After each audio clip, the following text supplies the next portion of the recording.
ही सत्य घटना आहे. लातूर जिल्ह्यातील औसा तालुक्यातलं तुंगी नावाच्या एका छोट्या गावातली. हे गाव तसं अतिशय शांत, जो तो आपापल्या कामामध्ये मग्न. एक असं भयानक कांड घडलं की ज्यामुळे सारेच हादरून गेले. योगेश जाधव, वय वर्ष 24.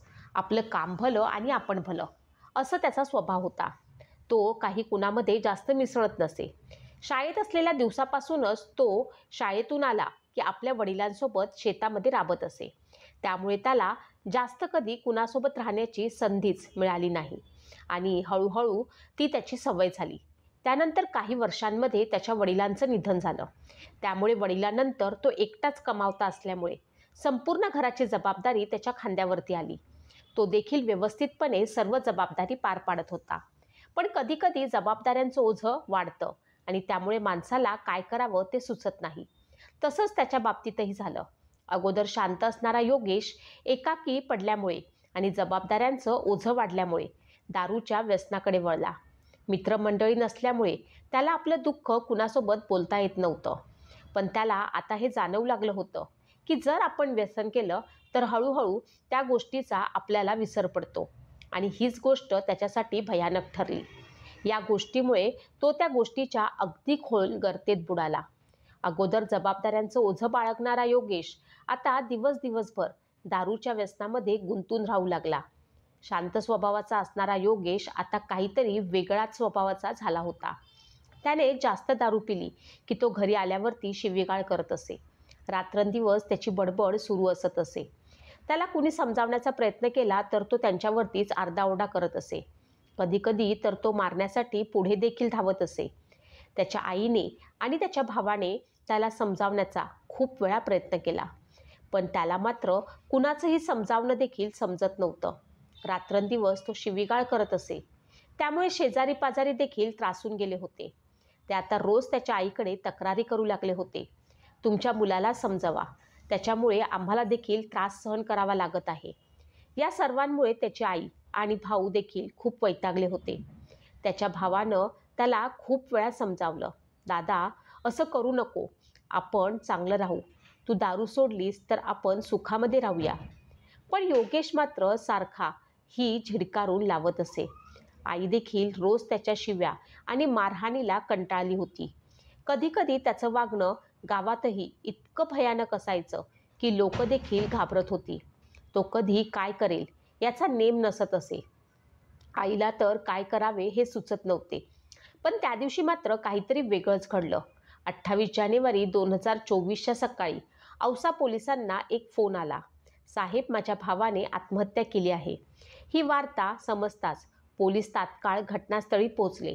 शेतातल्या एका पत्राच्या शेडमध्ये योगेशचा मृतदेह दोरीला लटकलेला आढळला. प्राथमिक दृष्टीने आत्महत्याच वाटत होती.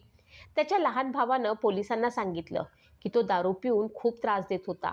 काल रात्री त्याने खूप गोंधळ घातला होता, म्हणून तो शेतात जाऊन झोपलेला होता आणि सकाळी जेव्हा आम्ही तिथे गेलो तेव्हा त्याचा मृतदेह शेतामध्ये लटकलेला दिसला. पोलिसांनी या हत्येला आत्महत्या असे समजून त्याची नोंद केली. पण पोलिसांना यामध्ये एक गोष्ट खटकली. प्रथमदर्शनी आत्महत्या वाटणारी ही घटना काही बारीक तपशील तपासल्यानंतर पोलिसांना मात्र संशयास्पद वाटू लागली. जेव्हा पोलिसांनी मृतदेहाची तपासणी सुरू केली तेव्हा त्यांनी काही गोष्टींवरती विशेष लक्ष दिलं. गळ्यातली दोरी फाशी घेण्यासाठी वापरल्या जाणाऱ्या नेहमीच्या पद्धतीनुसार नव्हती, तर दोरीचं टोक सेटच्या कवठ्यावर अतिशय विचित्रपणे घसरलेलं दिसलं. सर्वात महत्त्वाचं म्हणजे मृतदेहाच्या शरीरावरती मारहाणीच्या खुणा स्पष्टपणे दिसत होत्या. पाठीवर, खांद्यावर, छातीजवळ, गळ्याजवळ सर्वत्र वन दिसत होते. त्याचप्रमाणे गळ्याभोवती टाकलेला फास हा देखील संशयास्पद आढळला. या सर्व गोष्टींमुळे पोलिसांना संशय आला. त्यांनी पंचनामा करून मृतदेह शवविच्छेदनासाठी पाठवला. शवविच्छेदन अहवालाने सर्वांना मात्र हादरवून टाकणारं सत्य उघड केलं. योगेशचा मृत्यू हा गळफासामुळे झालाच नव्हता, तर त्याला जबरदस्त मारहाण करण्यात आली होती. त्या मारहाणीमुळे त्याचा मृत्यू झाला होता. शरीरावरील आघात या सर्व गोष्टींचे पुरावे होते. यावरून पोलिसांचा संशय खरा ठरला. म्हणजेच ही आत्महत्या नव्हती, तर क्रूर खून केलेला होता. पोलिसांनी त्याच्या भावाला पुन्हा चौकशीसाठी बोलावून घेतलं. थोड्याच वेळात भावाची बोलण्याची भाषा बदलली. तो घाबरला, गोंधळला.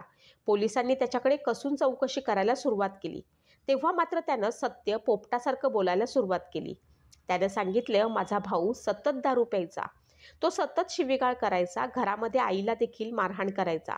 रात्रंदिवस आमच्या घरामध्ये या गोष्टीमुळे भांडणं होत होती.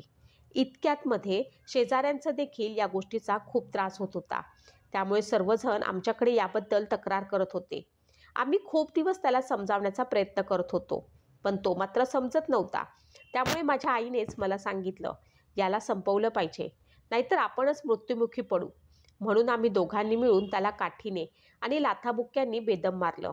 त्याला इतकं मारलं गेलं की त्याच्यामुळे तो अगदी शांत झाला. त्याच्या शरीराची हालचाल होत नव्हती. तेव्हा आम्हाला कळलं की हा मरण पावला आहे. म्हणून आम्ही त्यानं गळफास घेतला आहे असे भासवण्याचा प्रयत्न केला. हे सारं ऐकल्यानंतर काही क्षणांसाठी पोलीस देखील सुन्न झाले. आईने आणि भावाने मिळून आपल्याच रक्ताच्या आपल्या भावाचा खून केला. हे केवळ कायद्याच्या दृष्टीने एक अक्षम्य गुन्हा नव्हता, तर माणुसकी आणि नात्यांच्या जगातील एक भयानक गोष्ट होती. जेव्हा रात्री योगेश दारूच्या नशेत घरी आला, आईसोबत त्यानं वाद घालायला सुरुवात केली. वाद इतका झाला की त्यानंतर शिवीगाळ सुरू झाली. त्यानं आईवरती मारहाण करायला सुरुवात केली. पण त्याच्या या मारहाणीला आता आई देखील कंटाळलेली होती. ती रडत होती, पण तरी देखील योगेश मात्र तिला मारतच होता. त्यामुळे त्याचा भाऊ मध्ये पडला, पण तरी देखील योगेश ऐकत नव्हता. तेव्हा न राहून त्याच्या भावाने आणि आईने एक काठी घेतली, त्याला मारायला सुरुवात केली. योगेश त्या दोघांना प्रतिकार करत होता. त्यांच्या अंगावरती धावून धावून जात होता. पण आता आई आणि भाऊ देखील तितक्याच प्रतिकारानं त्याला मारहाण करत होते. काही वेळानंतर तो बेशुद्ध पडला. नंतर हालचाल बंद झाली. तेव्हा या दोघांच्या लक्षात आलं की तो मृत झालेला आहे. जेव्हा योगेश उठत नाही हे त्यांना कळले, तेव्हा मात्र ते घाबरले. आत्ता काय करावे हा मोठा प्रश्न त्यांच्यासमोर उभा राहिला. तिथेच त्यांनी स्वतःला वाचवण्याचा निर्णय घेतला. त्यांनी शेतातल्या पत्राच्या शेडमध्ये दोरी लावली. मग योगेशचा मृतदेह ओढत तिथे नेला आणि त्याला गळफास दिल्यासारखं अटकवलं. आणि नंतर सकाळी पोलिसांना फोन करून भावाने आत्महत्या केली आहे असे कळवले. घटनेचं खरं सत्य समोर आल्यानंतर गावात एकच खळबळ उडाली. आपल्या पुढच्या पोराला मारलं ही भावना संपूर्ण गावाला विचारात पाडून गेली. काहींनी आईच्या बाजूनं बोलायला सुरुवात केली. ती खूप सहन करत होती, काय करणार? असा नालायक मुलगा तिच्या पोटी जन्माला आला होता. ती तरी किती दिवस शांत राहणार? तर काही जणांनी मात्र या बाबतीत निषेध व्यक्त केला. काहीही झालं तरी आई आई असते. मुलगा कसाही असला तरी त्याला मारून टाकणं हा खूप मोठा गुन्हा आहे असं म्हणू लागले. योगेशची आई आणि भाऊ दोघांनाही पोलिसांनी ताब्यात घेतलं. त्यांच्यावरती भारतीय दंड विधानाच्या कलम 302 अंतर्गत खुनाचा गुन्हा दाखल करण्यात आलेला आहे. न्यायालयीन कोठडीत दोघांनाही पाठवण्यात आलं. योगेशला न्याय मिळेल, पण त्याचं आयुष्य पुन्हा त्या घरात नात्यांचं जे सुंदर चित्र असायला हवं होतं ते व्यसनाच्या आणि हिंसाचाराच्या वादळात पार तुटून गेलं. आईने जी आईची मूर्ती असते तिने मुलाच्या मृत्यूवरती शिक्कामोर्तब केलं. पण हा एक खून नाही, तर हा संपूर्ण समाजव्यवस्थेचा पराभव आहे. जिथे व्यसन, दारू, तणाव आणि राग इतके दाटून आले की माणुसकी संपली आहे आणि नात्यांचे धागे आता तुटत चालले आहेत. म्हणून नेहमी लक्षात ठेवा, व्यसन हे माणसाला विनाशाकडे घेऊन जात असते. व्यसनाच्या नादी लागलेला माणूस आपलं घर सारं काही विसरतो आणि त्याला फक्त व्यसन दिसत असतं. त्याच्यामुळे त्याच्या घरातील संपूर्ण शांतता भंग होते. योगेशच्या आईने आणि भावाने जे केलं ते चुकीचं होतं, पण योगेशने देखील या गोष्टीवरती थोडं लक्ष द्यायला हवं होतं.